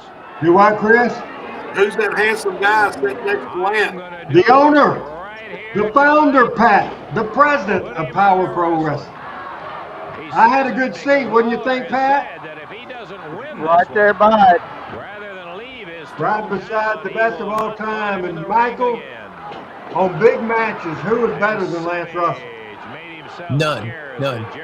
I will address something, though, and Coach made this point earlier in the show. In Chattanooga, Harry Thornton was equal to Lance Russell in Memphis. In Birmingham, for a long period of time, Sterling Brewer was equal to Lance Russell. In the Carolinas, that was the beauty of the territories, because every announcer was revered. And when you think about it, whether they were good on mic, bad on mic, or they were great broadcasters or not so great broadcasters, each territory had their announcer, and that was their guy, period. And of course, Lance eclipsed everybody. Now, looking back on it, Lance was just so much better than everybody else. Good point.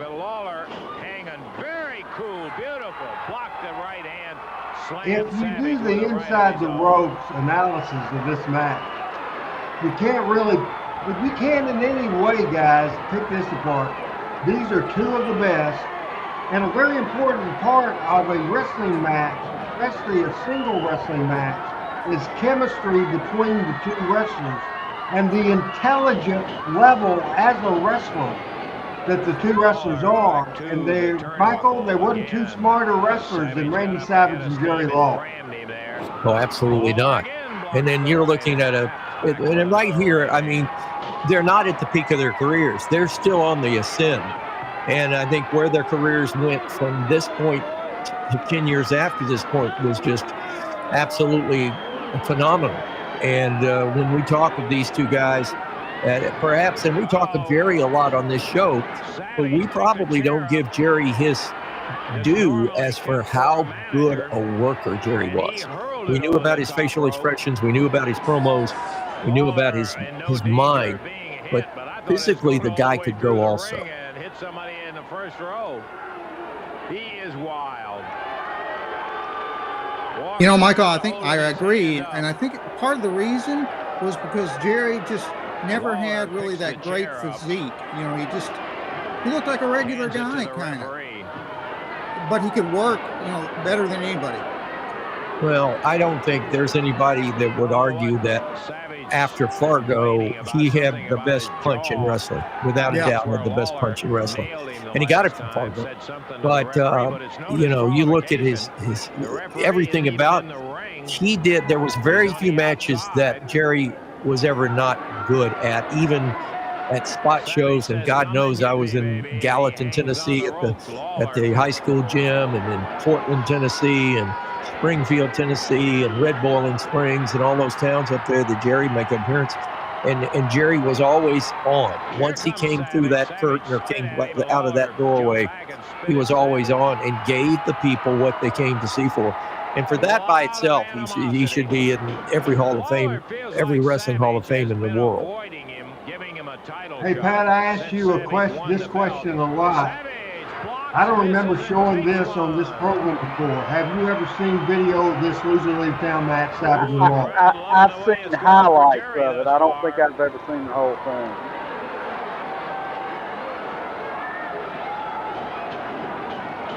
We got 17 minutes and 38 seconds left in this video. It's a 30-minute match.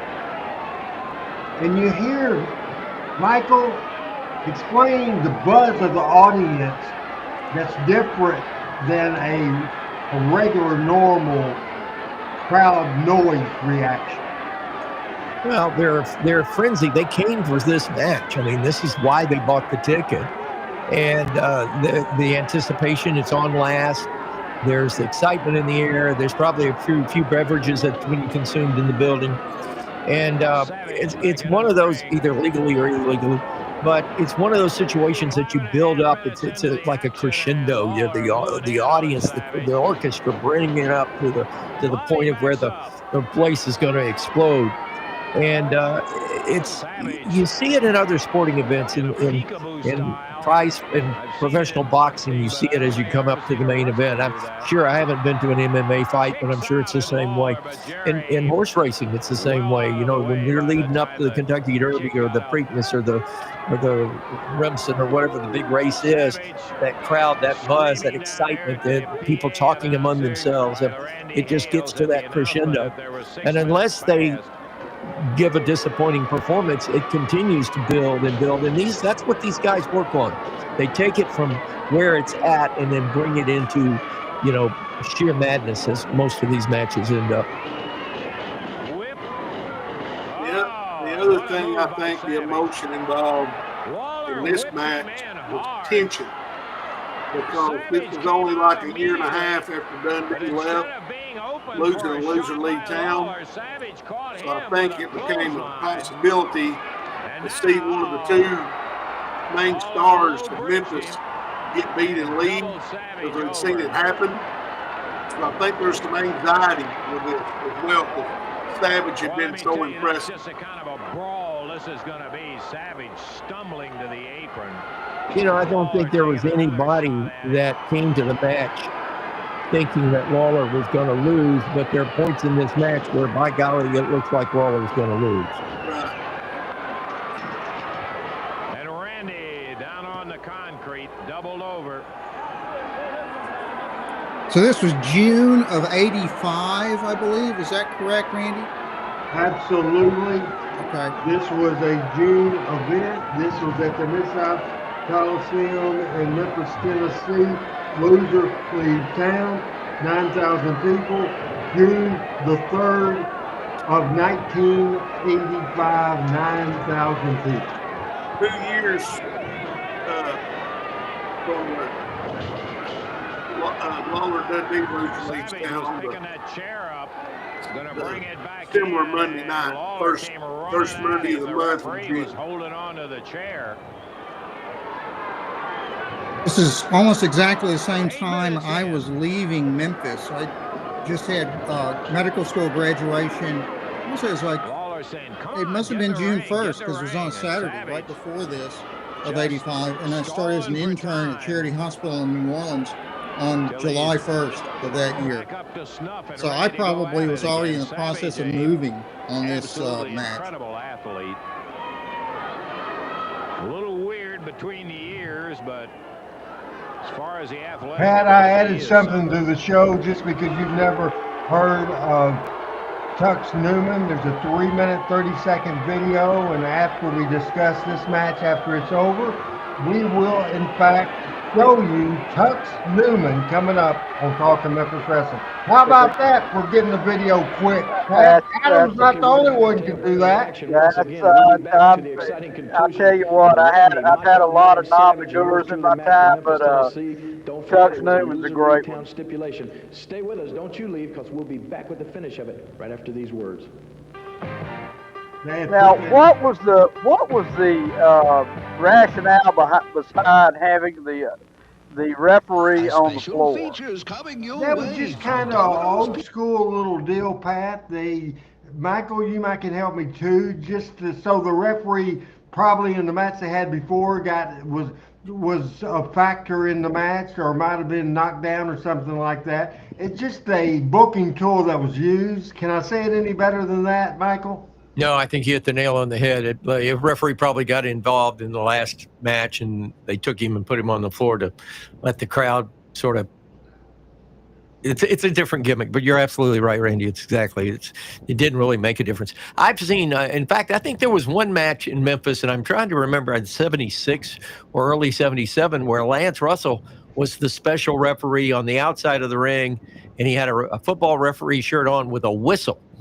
And every time somebody would the heel would do something, he would blow the whistle. And there was a referee in the ring as well. And that was a pretty cool stipulation back then, too.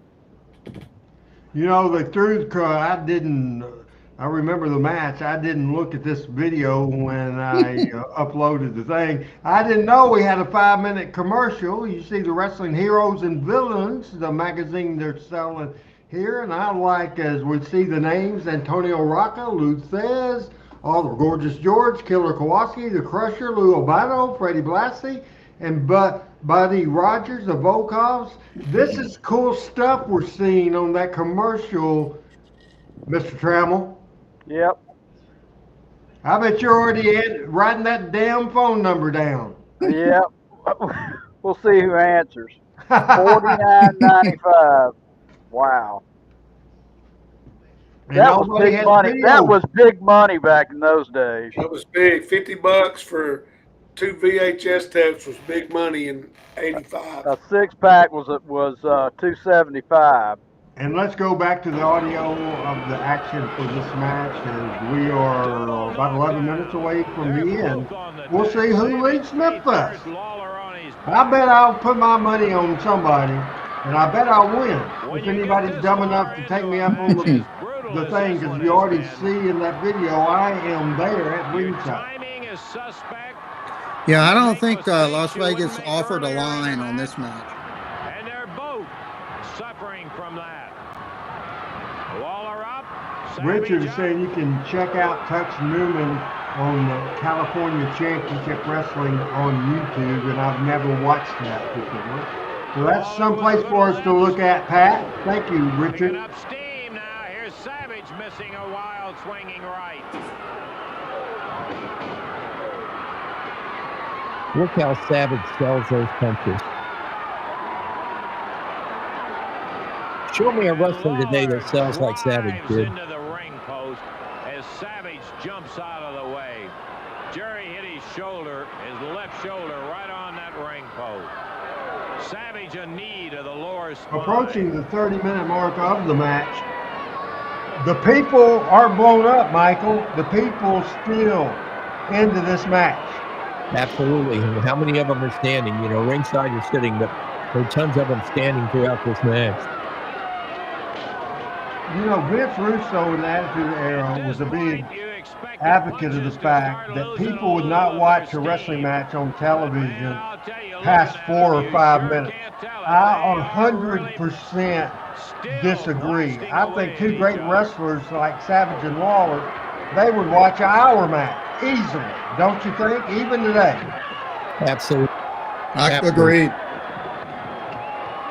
I think they're too short today. I agree with you, Pat. I think the problem is that they're 45 minutes into the show before you see a wrestling match. And that's crazy.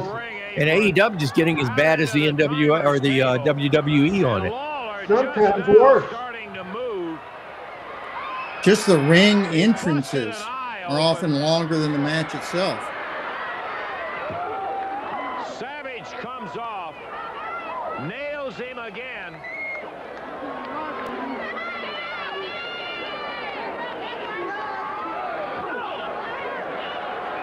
Savage cranking up.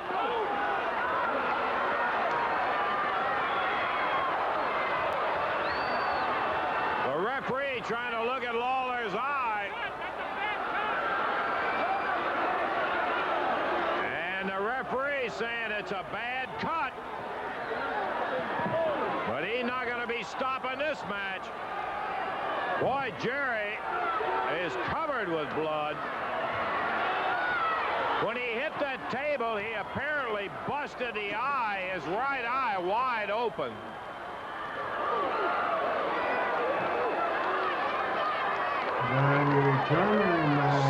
Watching this program. Everybody, I'll cool down today. Didn't have to work out in the heat. It was a brutally hot day, and currently right now at 8:43 in Jonesboro, Arkansas, 80 degrees and clear. You know, we're watching something right here, and it brings to a point that I've always thought wrestling fell down on back in the day, is when somebody would be lacerated or cut or hurt. Sometimes they would make a big deal out of it and stop the match. Other times they'd let it go until somebody almost bled to death. There was no continuity anywhere in any territory about it. And I don't even know if it's that way this day and time. Certain matches, they'll stop a match because of too much blood or because the man is in danger of being hurt badly. And then sometimes they just let it roll. And I guess that's just up to the promoter. Is that right, Randy? That's exactly right. Great point. No disqualification. You know, Michael, I've heard Jim Cornette talk about that. He used to say, or still says, I guess, that back in the day, part of the reason for that was the various state athletic commissions, some of whom, kind of were real strict on that, and others, really weren't. The only match I ever did in Chicago, they had a physician at ringside, and he was at the scores table, the announce table. That's good juice there. That was there in case of a situation. I'm sure that was part of the Illinois Athletic Commission or whatever. But that was the first time. I won't say it's the only time, but it's the first time I ever worked a show where there was a legit licensed physician right there at ringside.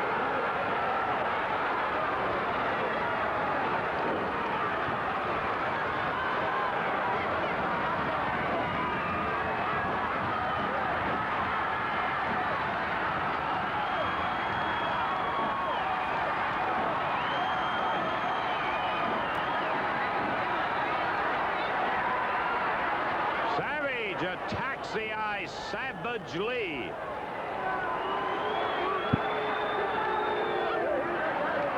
The referee trying to keep him back.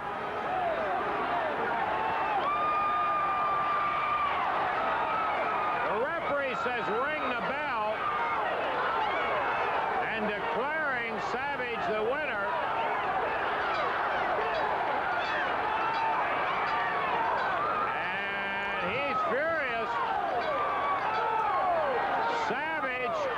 The winner as the referee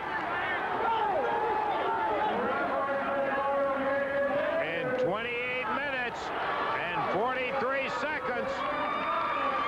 The winner is the Macho Man Randy Savage, and Lawler has lost this loser leave town battle.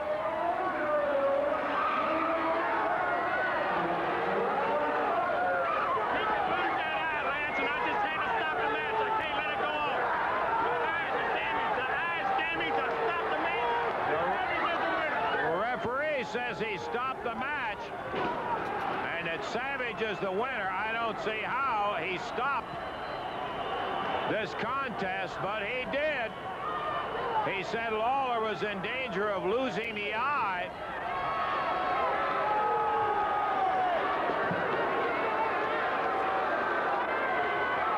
And so the winner in 28 minutes 43 seconds, Randy Savage. Where's the house mic?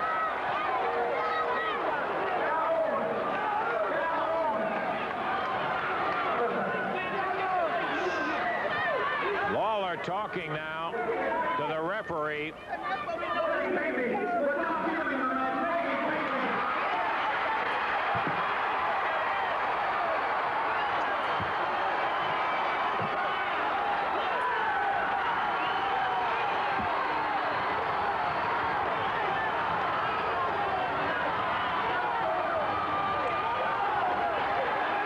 Working up a frenzied crowd to a frenzy. Oh, yeah.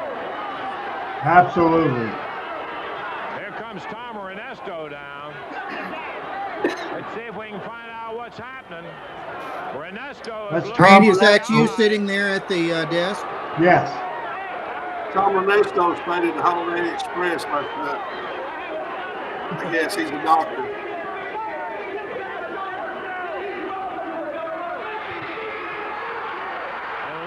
Said if he can beat me in the middle of the ring, he's welcome to it.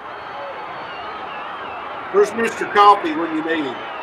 And he restarted Dundee's in similar circumstance. Tom Ernesto asking Lawler, do you want to go on? Lawler says, yes, I want to go on. I'll take all the responsibility. You know, it's stuff the fans do in the ring. And notice nobody's left the arena, Michael. No, the afterbirth on this is really good.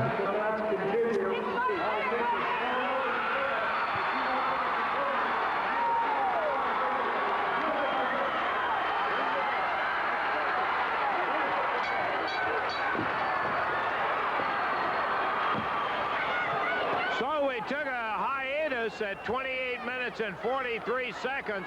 Tom Ernesto, after checking Lawler's eye, advised him not to continue. But Lawler said, if he beats me, so be it, but I can't have it given to him. Lawler said he would assume any responsibility for whatever happened to the eye. And Ernesto said, well, let it go. And they resumed battling again.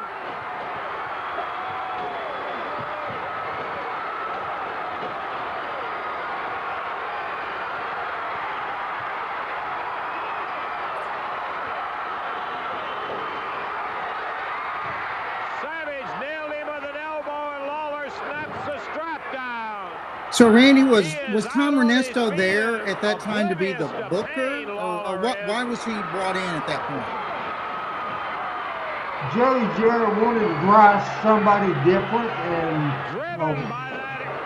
Randy Savage made a pitch for Ernesto, who had been a successful booker, including for Nick, and so gave it a get go. But he realized real quickly that Tom didn't understand Memphis, and so Jarrett actually was booking, and Tom was the assistant. Yay! Baby's in the air. At 30 minutes What a and pop. 22 seconds, the winner and new Everybody on their feet. title holder, Jerry Lawler. 9,000 people. Unbelievable. Mid-South Coliseum in Memphis. I want quick takes here. We're going to introduce Pat Trammell in a minute to Tux Newman, but first we'll go around the horn. We'll start with Chris, then go with Pat, then Doc, then Michael. And so Chris, Pat, Doc, and then Michael is what we'll do right now. This was a great show themed on Randy Savage and Jerry Lawler that ended up with Randy Savage leaving Memphis, but don't feel sorry for him. He became a huge mainstream star. Your thoughts on what we covered with Story A, our lead for this program, Savage in Memphis? Well, as we said, Savage was a great talent, went on to be a megastar. That match right there was two Hall of Famers, two great talents, and 9,000 people who were invested because nobody left.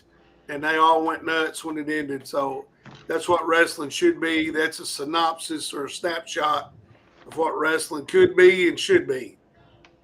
No doubt about it. And Rashad asking the attendance, it was 9,000 people. Doc, quick words, quick thoughts on Savage, Lawler, and Memphis starting December 83. And it was all over June of 85. You know, if anybody ever doubted how good we had it in Memphis, all you had to do was watch this match to realize. And we probably didn't even really realize at the time how tremendous these guys were and how good we had it in Memphis just on a regular basis. You know, there was always guys. I mean, not maybe not at the level of Savage, but we always had talented guys go through. And, you know, Randy was, as you said, you know, right up there with among the best. You know, not a surprise at all that he did as well as he did after seeing how good he was. Pat, Randy Savage in Memphis. You know, it's the thing that impressed me about that at the end of the match, and I've never seen, and you know, you've got a baby face and you've got a heel and you've got a local hero and all that kind of stuff. I've never seen. The only thing I saw come halfway close was Dusty one time in Atlanta, but the entire Mid-South Coliseum jumped in the air when Lawler got the pin. I mean, there wasn't anybody there that was not emotionally invested. Michael, real quick, final words on Lawler and Savage in Memphis, and one final video with Tux Newman coming up after that. Underrated in the scheme of things. It was all the great, wonderful wrestling we saw in Memphis.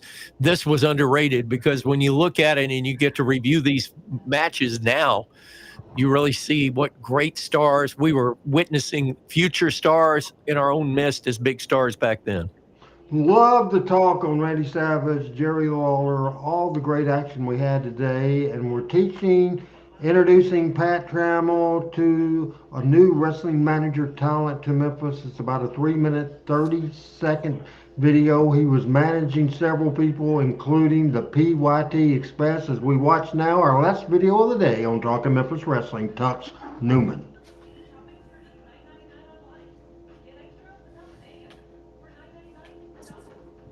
And I don't know if we've lost Adam Dunn or not. We could have lost Adam Dunn because he's usually right on the money. And so here we go, as I'll get it. It looks like the surprises never end. You've got There additional we go. talent coming in, I understand. Surprises! I love them. I love every one of them. I got so many of them that I just don't know how many I got. That's how many I got. And I'll tell you something. Here's a surprise for you fans.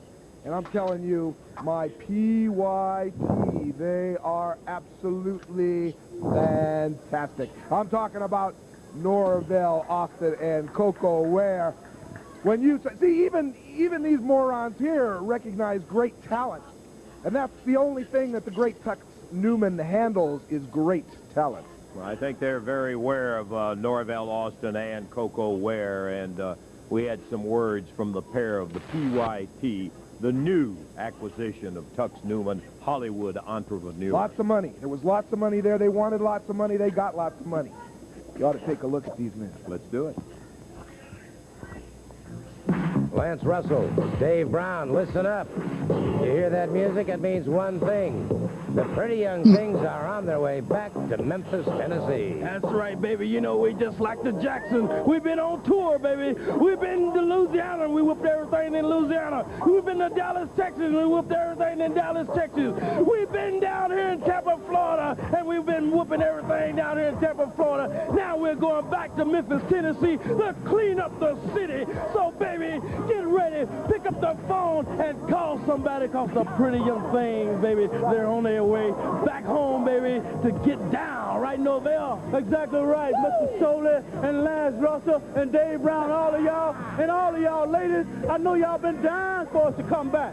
Well, we on our way, baby. And since we've been gone, I'm going to tell you one thing. I have created a monster. Y'all never should have let this man get away, because I done showed him the ropes, baby. We bad, and we can't be had, and we coming back to Memphis, Tennessee to get down, because it's our hometown. You know, Norvell, there's a team called the Fabulous Ones. There's a team called the Rock and Roll Express. There's a team called, we don't care what they call, but you know what? We're going to take care of business. So Dave Brown, Lance Russell, if you guys think y'all can handle the pretty young thing, put a pair of wrestling tights on, baby, and take care of us, because you know what? We're kicking down Van Street, baby. Exactly right.